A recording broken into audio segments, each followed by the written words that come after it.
Everyone, my name's Kirk. I'm an alcoholic. Hey, Kirk. I certainly don't need the high chair. Thanks, Dave, for the kind words. In years past, I've shared my story quite a few times, and I was thinking earlier how I prepared when the first time I did it. I wrote it. I wrote it all out. I took the day off, and I just obsessed about it. And obviously, it didn't go very well.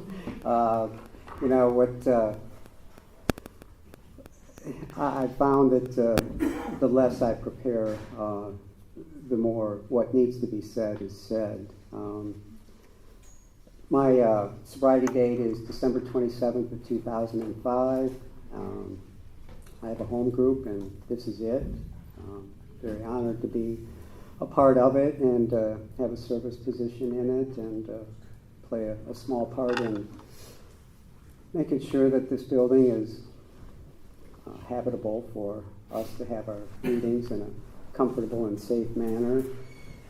I have a sponsor. He's here. He forewent the big game tonight to be here. That shows an awful lot of willingness and dedication, and I think behavior is learned or emulated from those that you look up to, and just the fact that he's here, and not that his team's not playing, but he does have an interest in that game. So, in a general way, I'm supposed to say what I was like, what happened, and what I'm like now. And I know, I drank alcoholically for over 30 years, so I have an awful lot of history and very, very well versed at the before part of this journey. And I don't hold any record for longevity or volume, but what I can tell you is I drank as much as I could for as long as I could, and I wish I could just leave it at that. But there are a few things that kind of build up to my recovery that I feel are important. So I'll try not to. I know. Ruthie has called my story a tale of woe. So I'll try not to go too far down into the abyss that I got to, that allowed me to get here.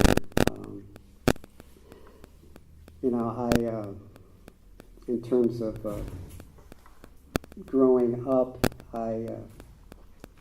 looking back at it now, I had a pretty idyllic childhood.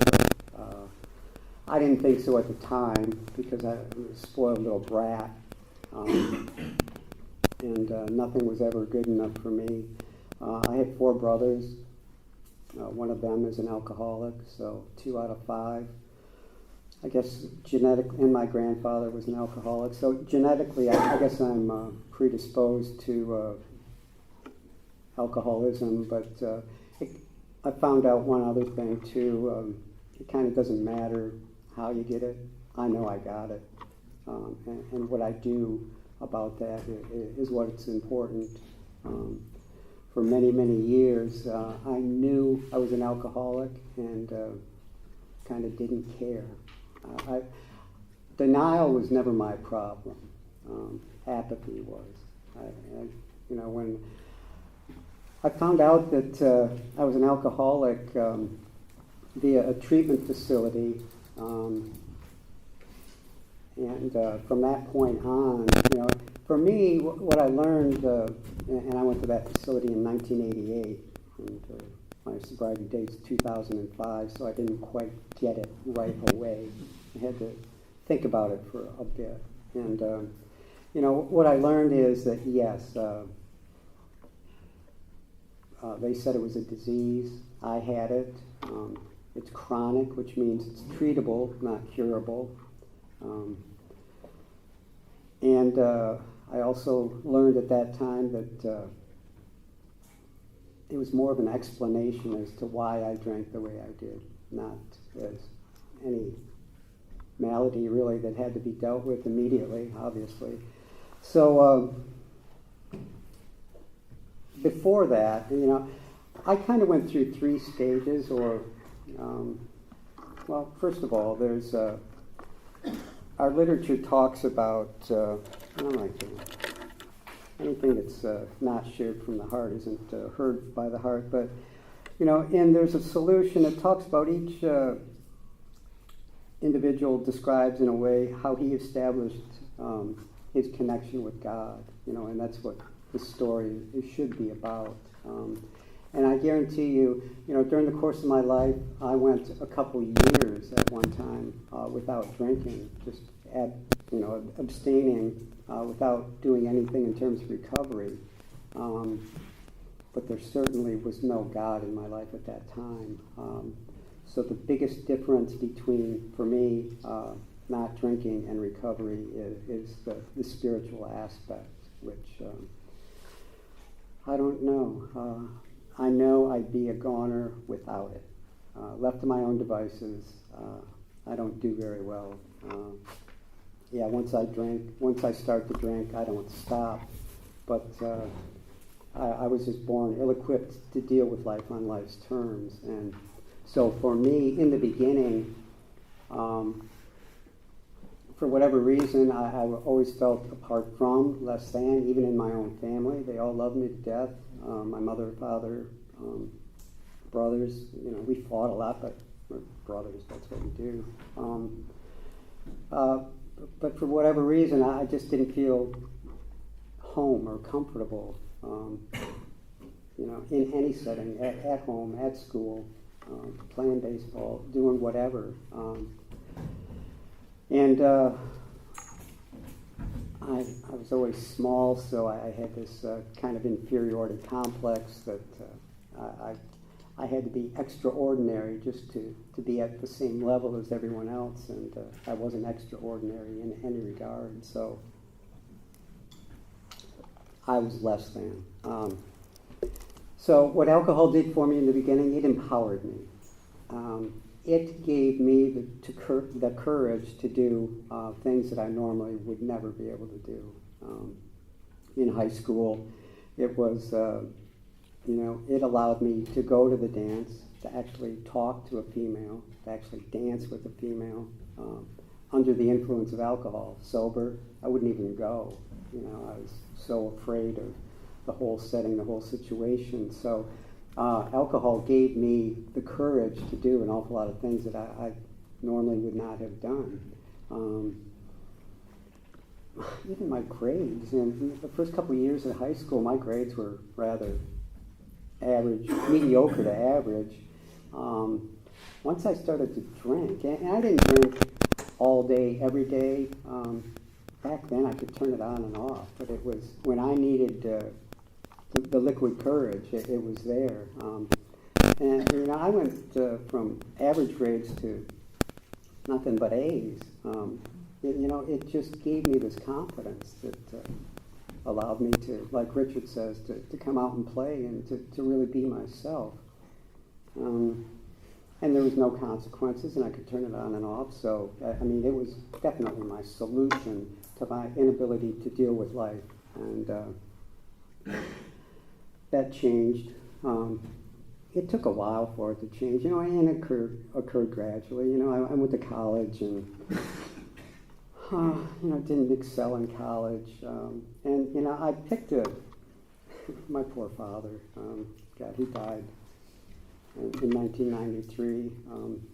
He never really got to see me in recovery, but he was a great man, and he was a hard worker and instilled a work ethic in all of us.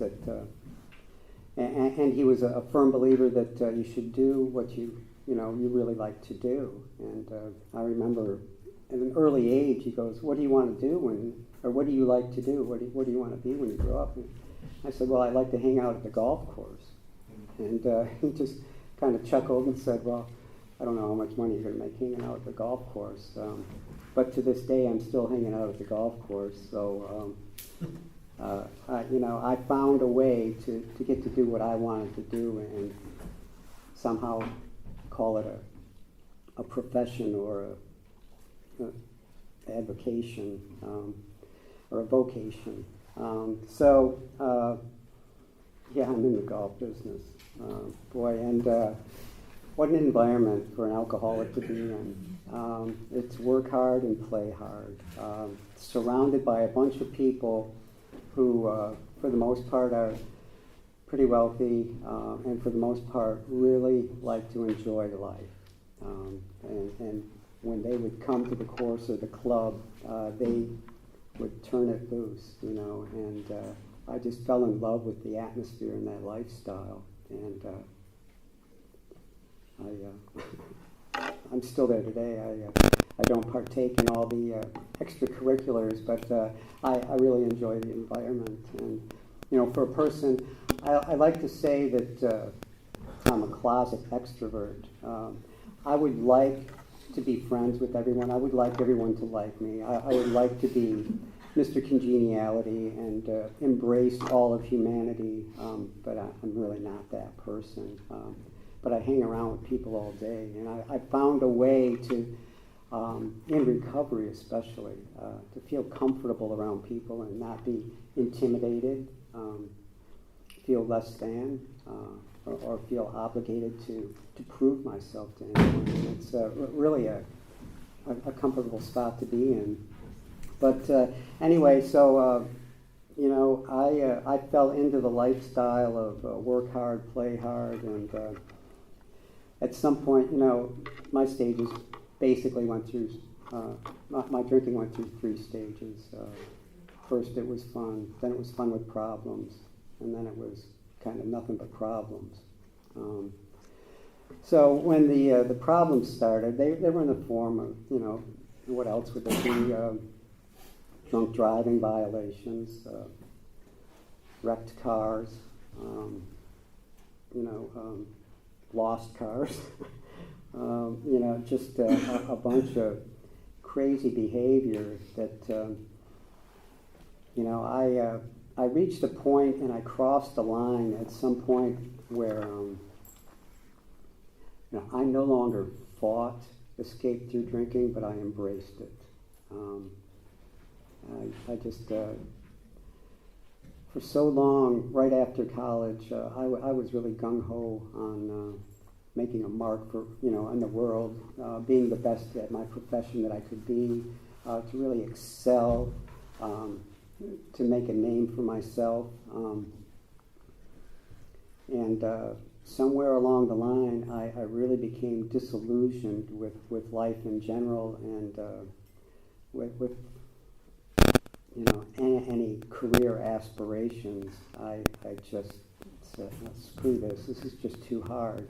I'm just going to drink. And, instead of taking the more challenging job that meant that I would have to, quote, behave, not be able to drink at work or something like that, I took up an awful lot of jobs that I knew the people I was working for, and I knew what I could get away with, and so I took a career path that was destined for failure, and but I was doing what I wanted to do, and I thought doing what I wanted to do would make me feel better, but it made me feel so much guiltier and so much, like a loser. But I got into this cycle that, it got to the point where, I said I was chasing the sun. I'd spend the summer in Chicago and the winter in Orlando, and then go to Milwaukee and then back to Florida somewhere. And, and I said I was chasing the sun, but or going to a new opportunity. But what I was really doing back then, in hindsight, was running. I was really, really uncomfortable regardless of where I was. And I tried to fix this inward guilt, shame, and remorse, and the restless, irritable, and discontent feelings. I tried to change that with external conditions, the geographic change. And man, I was in some beautiful places at some wonderful facilities, and really, really felt uncomfortable at all of them. And I just felt that I hadn't found the right place yet. And little did I know that it was an inside problem, not an external problem. But again, live and learn. So,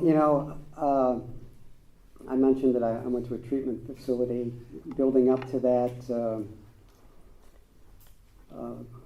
6 months before that, I was working at a club in Milwaukee. Hated it. I don't know why. I hated myself, so I hated where I was. I got a DUI that summer, which was my second in that state.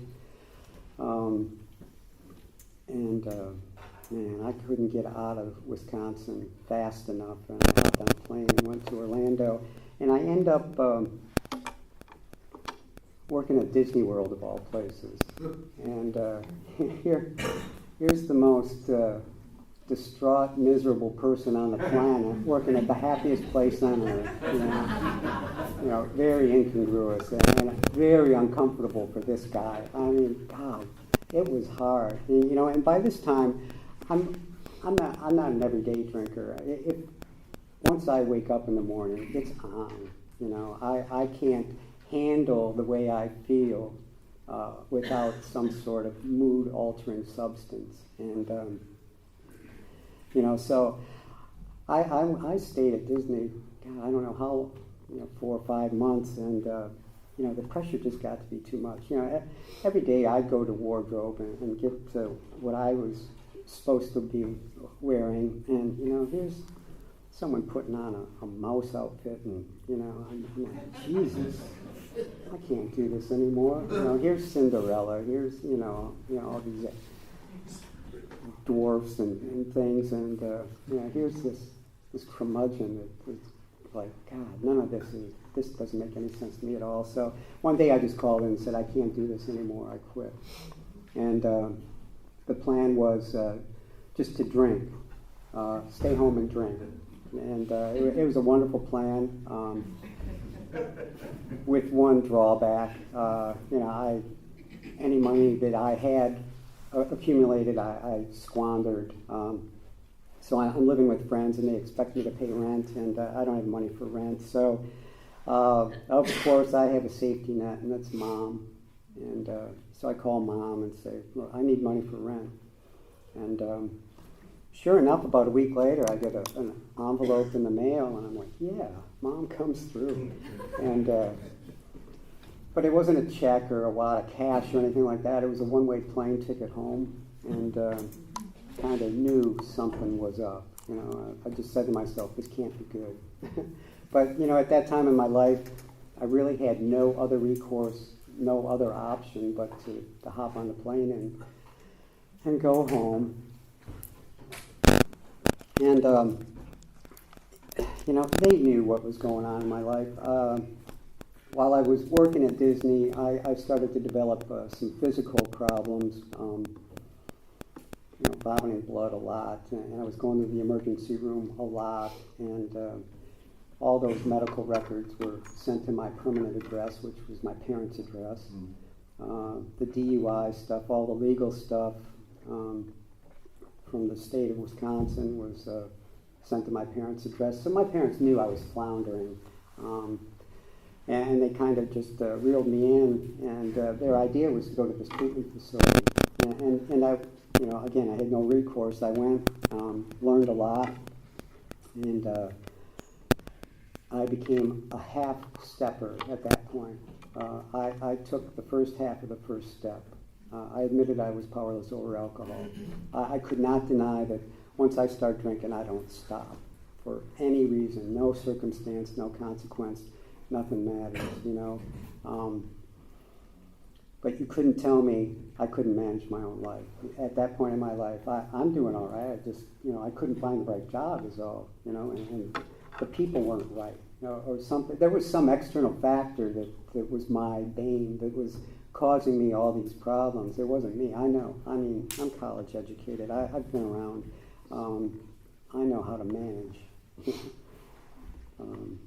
until I got here and observed, wrote things down. God, what a bunch of crap. I don't manage very well on my own. But anyway, so, I didn't drink for over a year. I got a new job at Myrtle Beach, living on the ocean. I love the ocean, and I'm at a brand new facility down there, and life should be wonderful, and I'm there 2 months, and something's not right there, too.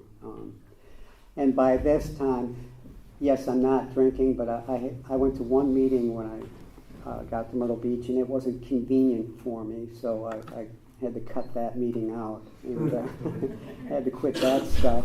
So I just abstaining from alcohol. I'm sober, and when I'm not drinking, on the outside, life does get immeasurably better. I don't vomit blood. I show up for work. I don't drink on the job. I'm very responsible. I'm pretty good at what I do. But still, there was something wrong there. So Hurricane Hugo eradicated my apartment, and I said, that's it, I got to get out of here. So I end up in Arizona for the winter, and in the golf business, Arizona in the winter doesn't suck. It's kind of ideal, and I had a great job. All I did was teach and play, and man, I should have loved it, but I didn't. I was uncomfortable almost from the get-go when I got out there. I knew I wasn't in the right spot. But I spent the winter there, still not drinking, didn't even think about going to a meeting out there. And I just decide the next spring that I need to come back here to Pinehurst. And so 2 days before I'm going to move back here, I'm out on a date with this girl, and she orders a glass of wine with dinner, and she looks at me and says, "Aren't you going to have a glass of wine?" And I looked at her and said, "Yes, I am." And that's what it took for me to start again after, I don't know how many months of not drinking, of abstaining. That's what it took to get me to drink again. And this is a progressive disease, and it progressed pretty quickly. I'm getting ready to do a road trip from Tucson to Pinehurst, and this guy doesn't do road trips without some sort of alcoholic encouragement for the ride. So I start out in Tucson. I fill my little cooler with wine coolers, and the only reason I think that I chose that is because in my mind at that time, that wasn't even like drinking. I mean, sure, it had alcohol in it, but a wine cooler, I mean, what harm can that do? And I had never even had one, and I'm 10 miles down the road on I-10, and I crack one of those things, and I realize immediately why I've never had one. They suck. And I just said, yeah, I can't do this. So I get off at the next exit, get some beer, and now I'm cruising. And so I'm going through New Mexico and progressing nicely. However, I'm in a big hurry to get here, and drinking beer makes me have to go to the bathroom, and I just having too many bathroom breaks in my mind, so I had to do something differently. And when I got into Texas, I found a liquor store. I bought a bottle of vodka, which is my drink of choice, and a bottle of Mountain Dew. Don't have to filled it with vodka, and now I'm road tripping, and I just cruise on in here. So I go from not drinking to a glass of wine to my drink of choice in a few hundred miles. So it is very progressive for this guy. And I get here, and now I'm a functioning alcoholic because I have a job, and I'm holding it together. I need a girl, and we're going to get married, and on one condition, I asked her father, if I could marry his daughter, and he said, "Sure you can, if you stop drinking." And so I did. Again, just just abstained. I didn't do anything in terms of recovery. But on the outside, everything is wonderful. Here I am. I'm engaged to be married. I've got a pretty good job. We have a little house over in Southern Pines, fluffy little cat, and life is wonderful until 2 months before we're supposed to get married, she decided that she didn't want to. It wasn't a good idea. And, in hindsight, probably the best thing that could have happened, because that marriage would have been a disaster for one reason, one good reason, me. I know I would have screwed that up. But anyway, nonetheless, I was devastated. And a guy like me can't deal with pain of that magnitude sober. And so it was on. And of course, I started to drink with a vengeance, and the world sucked. Everything was bad. Now Pinehurst is no good either. I've got to get out of here, and I've got to, find a new job. And I end up in Rhode Island, and working at a place that I had to work an awful lot of hours, 70, 80 hours a week, and I was under the influence most of those hours, but I held it together. I made it all the way through the season. At the end of that year, the owner of the place, we had a little sit-down, exit interview, whatever, and he said, Kirk, boy, the members love you, I love you, you made me a lot of money this year. We really want you to come back next year. And I'm like, really? After that performance? God, you want me to come back? And he goes, yeah, we all want you to come back on one condition. And I said, what's that, George? He said, you can't drink on the job next year. And I said, oh, okay. And he said, okay, what? I said, well, I can't do this job sober, so I'm not coming back. And thought I'd be honest with him. So I did go back, and that started about a 2-year period where Kirk wasn't unemployed, he was unemployable. Well, I wasn't unemployed, I was self-employed, which in AA parlance adds up to unemployable. I didn't even bother looking for a job. I gave a few lessons here and there. I made enough money to have alcohol to drink. I was living in my car, but I had clean clothes because one of my students owned a dry cleaner. I had a place to shower, the locker room of the place I used to work at. So I think I'm holding it together pretty well. I'm doing okay.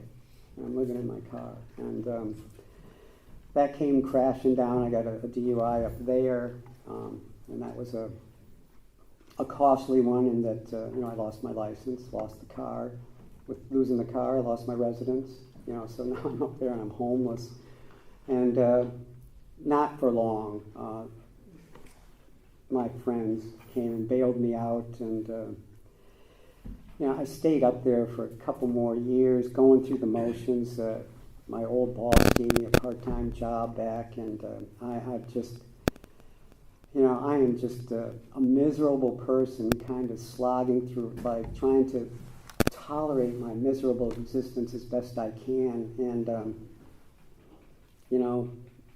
that was my life as I knew it. And one day there's a knock on the door, and it's unusual for someone to knock on my door, because kind of the rule was, if he's over there, let him do what he's doing. He's not hurting anyone, in theory. And so I knew something was up there, and of course it's a buddy of mine. He says, come on, we're going to coffee. And I knew it was more than that. And sure enough, we get to the restaurant, and here's 4 of my best friends. And so it's an intervention, or an ambush, if you will. And, to a word, they all said the same thing. Kirk, you're killing yourself, and we can't stand to watch anymore. And, I was livid at the time, really. But deep down, I knew they were right. And they said, well, why don't you just go back to AA? And for whatever reason, I acquiesced. I went back, and I went to meetings. I went to probably 5 meetings a week, and didn't drink for over 2 years. During that 2-year period, I was under the care of my personal physician, and I had had a pretty serious surgery right at the beginning of that 2-year period, so I had kind of an unlimited prescription for Percocet and Vicodin, which, you know, if the bottle said it was supposed to last 30 days, the pills were supposed to last 30 days, they did. You know, after 30 days there weren't a lot of pills left, but I didn't eat them like Tic Tacs. And then when my doctor saw I was getting a little on edge, he gave me some Xanax or Valium or something. So even though I didn't drink for over 2 years, that entire 2-year period, I was under the influence of some mood-altering substance. But I wasn't drinking, and I really, on the exterior, maintained pretty well. You know, I got a new job at a brand new facility, helped set out the ground rules and the policies and regulations at a brand new facility. It was really challenging, and I did this, you know, without drinking. And you know, everything, again, on the exterior is going fine. And the interior, I know I'm restless, irritable, and discontent, but I don't have the urgency to do anything about it because of all the chemicals that I'm ingesting. So all of a sudden, out of the blue, that guy that was knocking on my door a couple years earlier, he died suddenly, and something inside of me said, that's it. I quit my job up there, moved back down here, and I was drunk in a week. And that was in 2005. My sobriety date is, or that was in the year 2000. My sobriety date is December of 2005. So almost 6 years went by that, man, it's hell on earth. It really was. You know, our literature talks about, you know, having to be beaten down or reach a low that only another alcoholic can really identify with, and I got to that point. But I still wasn't ready to surrender. It was, you know, there was another DUI in there. There was, you know, I was seeing a psychiatrist. Man, another bout, I started to really physically not be well. I had esophageal hemorrhaging. I had internal bleeding. I mean, I was a mess, and but you know, I didn't care. I was going down with the ship, and you know, it got to the point in 2005 that I really didn't have a place to stay. It was Christmas, and I run into a buddy of mine and said I can spend the night on his couch, and so we decided we're going to have a little Christmas celebration, and we get some Mad Dog and some Steel Reserve beer, which, God, tastes like it has dirt in it, but it's 8.1% alcohol, so that part was good. So we're having this little celebration for Christmas, and just out of the blue, he hands me his phone and said, "Here, it's for you." And you know, I hadn't had a phone in 2 years anyway, for a couple reasons. Why waste money on the phone when you could use it for drinking? And two, anyone that was going to call me, either I owed money to and I didn't have money to pay him back, or it was someone that cared about me and wanted to help me, and I didn't want help. Why own a phone? I didn't. So anyway, it's my mom on the phone, and it's Christmas evening, and she just said, "Oh, happy Merry Christmas, Kirk." And I said, "Oh yeah, sorry, Mom, I didn't call." And she said, "Look, here's the deal. You got two options." She said, "My brother is willing to drive down, you know, pick me up, take me back home, with the understanding that this time, you know, you stay with me, You go to AA, you go to a meeting every day, you don't drink, and you do it right this time. Or plan B is alternate, My other solution, or my other option was to do whatever I wanted, and she wanted nothing else to do with me after that. And this is coming from a woman that just about loved me to death, almost literally and figuratively. Still to this day, I don't know why. It's the most baffling part of my story is what happened. I said, okay, I'll come home, because I personally never had the desire to stop drinking. And I knew when I said, okay, I'll come home, that this was the end. I had to do something differently this time. And, so I would like to say that immediately I quit drinking and life is wonderful and everything is just perfect.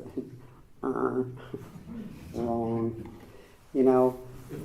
All the guilt, all the shame, all the remorse, the resentments, the fears, the loneliness, the head checked, uselessness is on me now, and I can't drink it away. And so I'm going to a meeting every day, and I'm clueless. I don't know what I'm doing. I'm just going through the motions, attending meetings and trying to listen, but not doing a real good job of that even.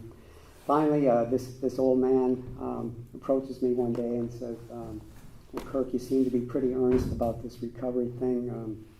You need help. He couldn't have been more right. He said, I'm going to be your sponsor. I didn't even know to ask to get a sponsor. I was clueless in terms of recovery. And so that man picked me up every day. We went to breakfast and then went to a meeting. And, one morning we go to the restaurant and we're sitting there.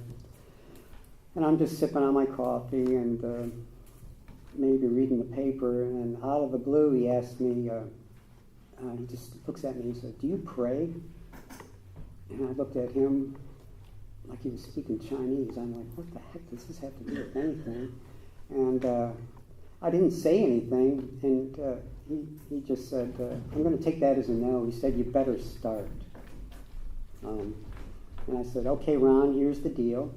I was an altar boy when I was a kid, and I had all the prayers memorized, and I'm so old that they were in Latin back then, so even if I didn't know what the prayer meant, let alone, but I could just spit it out, and I just told him, that's the last time I prayed, and I said, to be honest, I wouldn't know how to pray or what to pray for.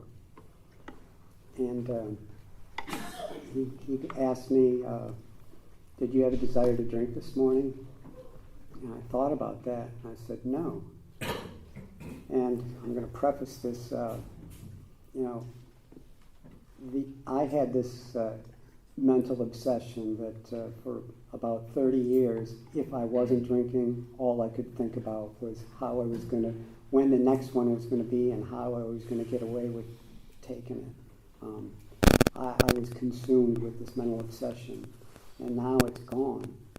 And I said, no, and he said, well, that's a gift. He goes, tonight you go home, you get on your knees and say, thank you for removing the obsession to drink. Tomorrow morning, you get on your knees and say, please, God, remove that mental obsession.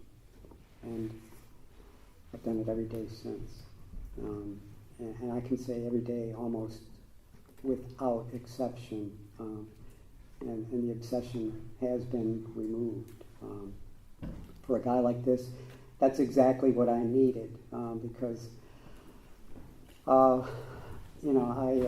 was really in an awful way, and my solution, that was kind of the third step for me, and we got into the fourth step, and I'm still living at home, but I decided it's a good idea to move back down here, so I leave that sponsor and move down here and get another one, and Chuck and I had the same sponsor back then, great guy, so I'm doing my fourth step, and gets time to do the fifth step, and I can't wait to do it, you know. All the causes and conditions, all those resentments, all those fears, which I thought I was Superman, invincible. I was afraid of everything, you know. All the harms I had done, all the stuff that ate my lunch, that drove me literally to drink. It's down on paper, and I can't wait to get it out, you know. The process is name it, claim it, dump it. I wanted to dump it. And so my sponsor's kind of slow playing me on this, and I'm like, John, come on, I got this thing. Let's get together. He goes, okay, we're going to go play golf tomorrow. What's that got to do with anything? He said, well, bring your list with you. And so here we go. We're playing golf, and he's still dogging it, and he's still putting the stall on me. We play 9 holes, and he wants to have lunch now, and before we go to the back 9, and I'm like, gosh, darn it, I got this list. I got to get it out. And finally, somewhere along the back 9, we just pull over in the cart, and he goes, okay, let's hear it. And boom, I just spit it all out. First of all, he shared a couple things with me that, quite frankly, were scary. I mean, I was thinking to myself, man, if I had done that, I wouldn't share that with anyone. And I actually did have 2 lists. The one I was going to share with him, and the one I was going to keep. You know, the things that I wasn't quite ready to let go of. And when he shared those 2 things, I went right to the second list and got the bad things out first. So he kind of suckered me into doing it correctly, and to really cleaning house and dumping all that crap. And you know, all that guilt, shame, remorse, all that, the weight of the world is what it felt like was removed, and you know, I could breathe again. And you know, we continued in the book, and then he moved away, and I got Chuck as a sponsor, and you know, he helped me get through the amends process, and you know, I've moved. I think I've worked at 28 different facilities during the course of my life, and in every one of them, I've done something that could cause harm to someone, not purposefully, just you know, by nature of the disease, I guess. So I physically have not made amends to everyone on my list, but I can guarantee you that the ones that really haunted me, I did make direct amends to those people, and can walk a free man because of that. And when and if the opportunity presents itself to make the rest of the amends, I'm willing to do that. I still have that list. So it is kind of nice to be able to walk without having to dodge and weave and duck and hide from your fellow man. As I was told early on, you know, the amends process was really, really important because it's kind of hard to be of service to your fellow man if you have to avoid them. So, you know, I had to get honest and real with everyone and make those amends. So, you know, here we are now. Gosh, I can't believe it. 2005 to 2022, and you know, life has taken on new meaning. You know, every day I pray for knowledge of God's will for me and the power to carry that out. And for a long time, I thought it was supposed to be something really spectacular, like I was going to be the area delegate, and I was going to go to New York, and I was going to change the face of AA for eternity. And you know, I thought there was this grandiose plan for Kirk to really save, you know, humanity through AA in a new way. That's not it. You know, every day I get up And I've got these 3 cats. My first function is to take care of them before I can even pray, because they are needful. But I do. I pray for the obsession to drink to be removed, and I pray for knowledge of His will for me and the power to carry that out. And I leave it at that. And I don't know what that entails. I just go and, I've got a job. And believe it or not, I've been at the same job for 15 years. I've never lasted at one for 15 months or 15, and nowhere near 15 years. But anyway, so it was, and this is not the best job I've ever had by far. But I'm comfortable where I am. I have this serenity, this peace, this calm. That I know what God's will for me is. Like when Dave asked me to speak, I'm supposed to do this, even though I don't feel like doing it. It's not my favorite thing. I really like what good old what's his name said. I'm a firm believer that it's better to be thought a fool and be silent than to speak and be proven one, like this. So I don't like to talk a lot, and I really don't like to talk about myself, because quite frankly, even after a while in recovery, I'm still not too impressed with myself. There's action, more action, there's stuff to be done.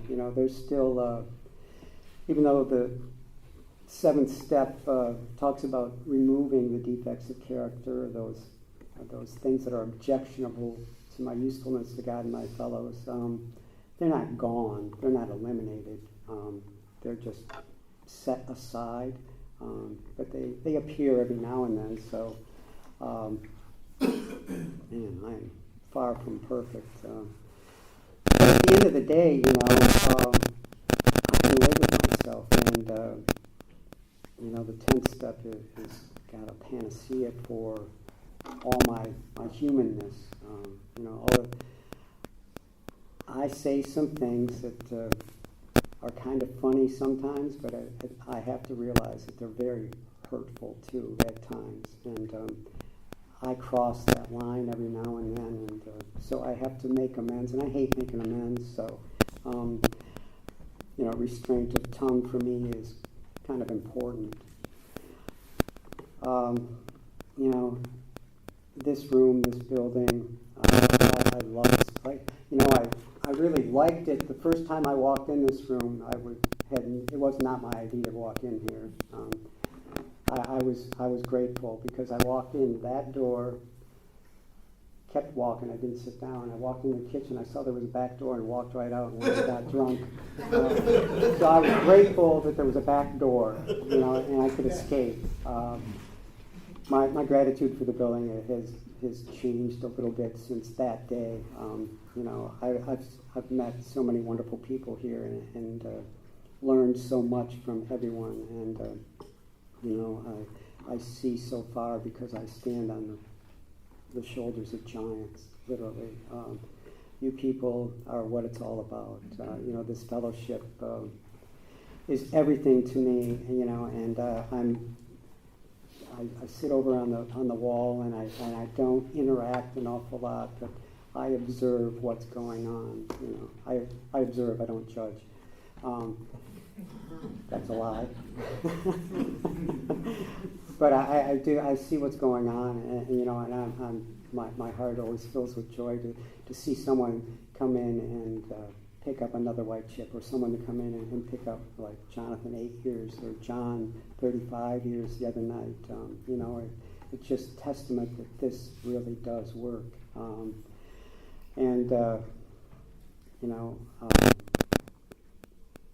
It's time to go home. So thank you so much for asking me to share, Dave. Peter was Dave's sponsor, and I know I've done a woefully poor job of filling those shoes, but it's been wonderful for me. I wish you could say the same thing.